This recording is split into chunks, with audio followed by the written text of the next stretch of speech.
So suppressing terrorism is just not a high priority of states. It's easy to demonstrate this. Actually, the invasion of Iraq is another example. I mean, when the U.S. and Britain invaded Iraq, they were aware, that it was very likely to increase terrorism. In fact, that was the analysis by intelligence agencies, experts, and so on. And it happened.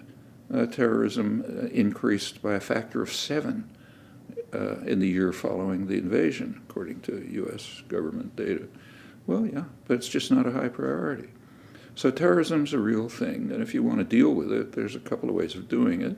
One way is to stop your own terrorism. That makes a big dent in it.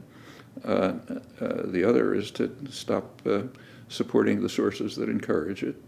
Another is to just to do what the British finally did in Ireland, pay a little bit of attention to the grievances that lead people to give at least sympathy or sometimes direct support for terrorism, and the terrorists, of course, criminals. So find the criminals, apprehend them, give them fair trials, and so on.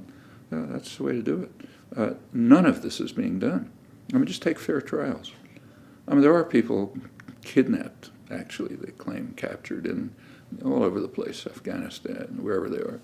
And they're sent to, we know where they're sent to. They're sent to Guantanamo, Abu Ghraib, Bagram, and so on, where they're tortured brutally, and that creates terrorists. In fact, the people on the ground who work there, the interrogators and others, the intelligence people, they say that Abu Ghraib and Guantanamo have probably created more terrorists than Osama bin Laden ever did. Yeah, sure, that's the way to do it if you want. But to say that they're trying to combat terrorism is just a joke.